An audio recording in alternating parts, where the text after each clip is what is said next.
Movie की starting Krishna नाम के रईस बिगड़े लड़के से होती है जो लगभग सारा समय अपने बाप के पैसे उड़ाने में स्पेंड करता है। साथ ही बिना किसी चीज के परवाह किए वो सब करता है जो भी उसका मन या दिल करता है। कृष्णा क्लब से एक लड़की के साथ में बाहर निकला, उसे वो अपनी कार में बिठा करके कुछ ऐसा करने को बोला कि लड़की ने मना कर दिया। तो वो उसे अपनी कार से उतार देता है और उसके साथ में बदतमीजी भी करता है।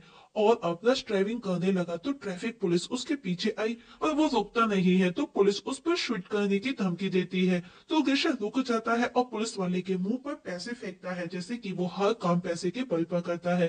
पर पुलिस वाला उसे डॉक्यूमेंट का पूछता है। वो घूसखोर नहीं था, पर गिरशा उसके सुने बिना ही आगे बढ़ने लगा। पुलिस वाला आगे आकर के उसे रोकने की कोशिश करता है तो गिरशा उसे अपनी गाड़ी के साथ में खींच करके ले जाता है। नेक्स्ट सीन में गिरशा जेल के अंदर होता है, जहां पर एक ऑफिसर उसके फादर को बताता है कि उस ट्रैफिक पुलिस वाले की दो रेप के साथ में कई हड्डियां भी टूटी है, उसे हॉस्पिटलाइज किया गया है क्योंकि किशा उसे पूरी रात खींचता रहा अपनी गाड़ी से।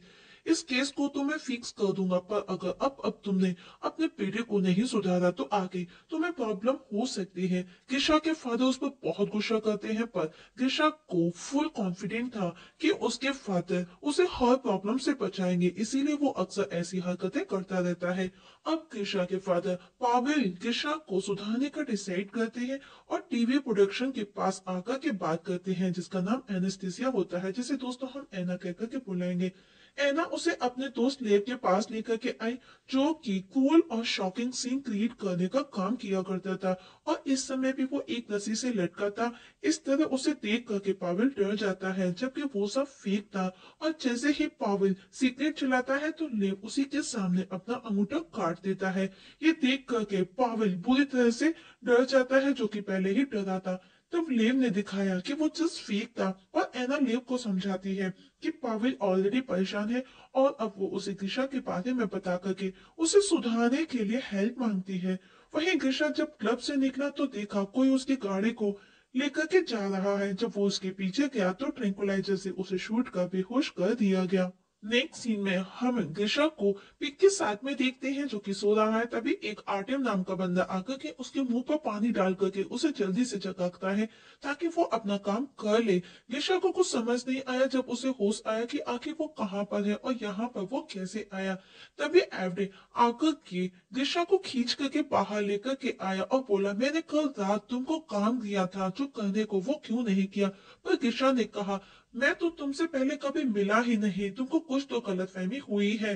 तभी वहां का लैंडलॉर्ड दमयंती भी गिशा से उसके हॉर्स का पूछता है, पर गिशा को कुछ समझ नहीं आता तो दमयंती एवडे से गिशा को मारने का बोला और कहा, इससे पहले कि मेरी चाय खत्म हो मेरा घोड़ा रेडी हो जाना चाहिए। अब गिशा आर्टेम से फोन मांगता है, पर आर्टेम ने कहा उसे समझ नहीं आ रहा वो क्या कह रहा है और ये फोन क्या होता है। गिशा के पास कोई और ऑप्शन नहीं था तो वो वहां से भागने की कोशिश करता है। वो पूरे सेटअप में भाग रहा था। दरअसल जी दोस्तों, वो पूरा सेटअप था, पर वो वहां से बाहर नहीं निकलता। वो लौट फिर करके वही आ रहा था। आखिर में उसे पकड़ लिया गया और वहां से भागने के लिए उसे फांसी देने की तैयारी की जाती है। इससे पहले दैमित्री की बेटी अगल्या आकर के उसे दैमित्री से रिक्वेस्ट कर बचा लेती है। गिशा की जान में जान आती है।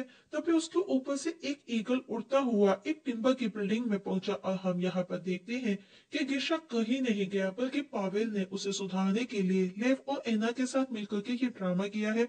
और वो कम्प्लीटली पूरा सेटअप है, जिसमें गिशा एक स्लेव की लाइफ को जीने वाला है। पूरा सेटअप 18 सेंचुरी के गांव के जैसा बनाया गया था और वहां पर जगह जगह पर हिडन कैमरास लगे थे, लाइक पेड़ों के अंदर, फ्रूट्स के अंदर। साथ ही गिशा पर एक स्नाइपर 24 घंटे नजर रखेगा।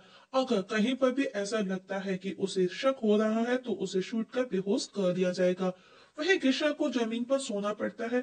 उसे पूरी पूरी रात नींद नहीं आती। उसे सुबह सूरज उगने से पहले उठना भी पड़ता है और अगर वो कोई भी रूल तोड़ता है या कोई भी रूल नहीं मानता तो उससे चाबुक से टॉर्चर भी किया जाता है। काफी दिन होने के बाद में भी पावेल ने देखा कि गिशा में कोई भी सुधार नहीं दिख रहा था। वही गिशा को नॉन वेज खाए काफी दिन हो गए थे तो वो एक चिकन चुरा करके उसको पका करके खा लेता है, वो भी अकेला। आर्टेम भी उससे खाने को मांगता है, पर गिशा पूरा अकेला ही खा चुका था। अब चिकन गायब होने पर एडवे सभी स्लेव्स को पूछता है, पर कोई भी कुछ नहीं बोला तो एडवे आर्टियम को खींच करके तबेले में लेकर के गया और उसे मारने का ड्रामा करता है। गिशा को आर्टियम पर जरा सा भी तरस नहीं आया, वो कुछ भी नहीं बोला। कुछ देर बाद में आर्टियम गिशा को चाबुक की मार्क दिखाता है जो कि रियलिस्ट पेंटेड थे, लेकिन गिशा को कोई भी फर्क नहीं पड़ता उसके घाव देख करके। तभी उसकी नजर घोड़े से उतरती लीजा के अंडरपेंट पर पड़ी। वो दौड़ करके उसे वो दिखाने का बोला। वो उसके पीछे पड़ा क्योंकि वो उसकी जमाने का था, पर अब वहां लोगों की भीड़ लग चुकी थी, तो मौका मिलते ही लीजा वहां से बच निकल जाती है। वही पाविल मॉनिटर रूम से सब देख रहा था, तो वो सब बंद करने का बोलते हैं क्योंकि किशा के अंदर कोई भी चेंजेस नहीं आ रहे थे, बल्कि वो आज भी लड़कियों के साथ में वैसा ही कर रहा था जैसा वह पहले करता था। तभी वो स्क्रीन पर देखते हैं गिशा को रियलाइज हुआ है कि उसने लीजा के साथ में गलत किया है। वो उससे माफी मांगना चाहता है, तो वो लीजा को सिग्नल देते हैं और उसी के पास में भेज देते हैं। एक दिन वो लोग ड्रामा में एक फेस्टिवल सेलिब्रेट करते हैं। उसमें कल्चर के अकॉर्डिंग आज जो भी लड़का लड़की एक दूसरे के साथ हो जाते हैं, तो वो उनका लाइफ पार्टनर होगा। मतलब वो लाइफ टाइम एक साथ रहेंगे। सेलिब्रेशन के दौरान आलिया ग्रीशा को बताती है कि उसके फादर उसकी शादी किसी ओल्ड पर्सन से कराना चाहते हैं, लेकिन अगर उसके फादर ऐसा करते हैं तो उससे पहले वो मर जाएगी, और इतना बोल करके वहां से चली जाती है। गेशा वापस से अपने में बिजी हो गया, पर आर्टियम आकर के उसे अगलिया के बारे में बताता है, तो गेशा जाकर के अगलिया को बचा करके उसे उसके रूम तक छोड़ने आया, जहां पर अगलिया उसके करीब आने की कोशिश करती है, लेकिन गिशा उसमें बिल्कुल भी इंटरेस्टेड नहीं था। गिशा वहां से उठ करके चला जाता है और लीजा के पास आया। वो उसे अपने साथ में आने का बोला, पर लीजा ने कहा उसके फादर बीमार है, वो नहीं आ सकते। गिशा बेचारा चुपचाप चला जाता है और वो काफी अपसेट भी था। मतलब कि अब लीजा को गिशा की लवर का रोल प्ले करना था, पर उसके बॉयफ्रेंड एलेक्सी को ऑब्जेक्शन था, पर लीजा उसे कन्विंस कर लेती है और अब गिशा लीजा दोनों एक दूसरे के साथ में टाइम स्पेंड करने लगे थे। एक दिन जब वो दोनों साथ में थे, तो गिशा की नजर आसमान में उड़ते ईगल पर गई, जो कि ड्रोन था और वो उन्हीं पर नजर रखे था, लेकिन इस समय वो अजीब तरीके से उड़ रहा था। तो गिशा उसे कंटिन्यू वॉच करता है और अब सबको डर लग रहा था कि कहीं आज वो पकड़े ना जाए, पर वो ड्रोन अचानक से वहां से आगे निकल जाता है। वहीं दूसरी तरफ एलेक्सी और अगलिया को दिखाया जाता है। दोनों को ही गुस्सा था, दोनों साथ में अकेले थे, दोनों एक दूसरे की तरफ अट्रैक्ट हुए और वहीं पर इंटीमेट होने लगे। तभी लीजा उन्हें देख लेती है और अलेक्सी जो कि उसका बॉयफ्रेंड था, उसको इस कंडीशन में देख करके वो अपसेट होकर के वहां से चली जाती है। लेव को भी उन दोनों पर बहुत गुस्सा था, क्योंकि उस ड्रामा में वो जो करेक्टर प्ले कर रहे थे एज अ ब्रदर और सिस्टर थे, और इस दौरान उनको इंटीमेट नहीं होना था और उन्हें वो जॉब से ही निकाल देता है, जो कि उनकी बहुत बड़ी गलती थी। लीजा अपसेट थी, तो घिशा उसका मूड ठीक कर उसे प्रपोज कर देता है। दोनों किस करती है। मॉनिटर रूम में बैठा ये सीन देख करके पावेल जब ये सब देखता है तो काफी खुश होता है, क्योंकि अब उसे लगने लगा कि उसका बेटा सुधर रहा है। वहीं आलिया खिसिया करके टीवी पर जाकर के रिवील कर देती है कि पावेल अपने खुद के बेटे को ही किडनैप करके टॉर्चर कर रहा है। वहीं पावेल को जब ये बात पता चली तो वो सब बंद करने का बोला, पर एना के दोस्त लेव ने कहा जब तक पुलिस यहाँ आएगी हम तक पहुंचेगी, हम ड्रामा को एंड कर चुके होंगे। अब ड्रामा में मंगोस की एंट्री होती है। मंगोस लीजा को अपने साथ ले जाने का बोले। सबको लगा गिशा लीजा के लिए फाइट करेगा, उसे बचाएगा, लेकिन वो वहां से चला गया। ये देख करके सभी अपसेट हो गए। सबको लगा उनका हार्ड वर्क वेस्ट गया।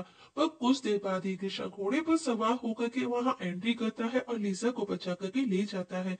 ये देख करके सब बहुत खुश हो जाते हैं, पर तभी वहां पुलिस भी आ जाती है, पर गिशा उन्हें कहीं नजर नहीं आया।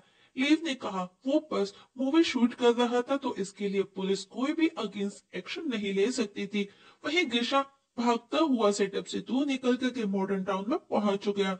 उसे कुछ डाउट आने लगा, पर तभी एना का बंदा उसे शूट कर बेहोश कर देता है। अब उसे होश आया तो उसके फादर पावेल ने बताया कि उसका कार से जो एक्सीडेंट हुआ था, वो 3 महीने बेहोश रहा और आज उसे होश आया। जैसा वापस से पहले वाली लाइफ जीने की कोशिश करता है, पर अब उसका उस सब में जरा सा भी इंटरेस्ट नहीं रहा था। इवन वो अपनी कार को भी उसे ट्रैफिक पुलिस वाले को दे देता है, जिसकी उसने हड्डियां पसलियां तोड़ी थी। एक दिन उसे एलेक्सी और अलेगिया नजर आए। वो लीजा के बारे में उनसे पूछता है। वो दोनों उसे लीजा के पास लेकर के आए। गिशा ने कहा उस दिन उसने जो भी कहा वो सब सच था। लीजा भी त्रिशा के प्यार में थी, दोनों गले लगे, किस किया। पावेल भी एना से शादी कर लेता है। त्रिशा अपने फादर को उसे सुधारने के लिए थैंक्स कहता है, एक जेन्युइन बंदा बनाने के लिए। पावेल त्रिशा को गले से लगा लेता है और इसी जगह मूवी की हैप्पी एंडिंग हो जाती है।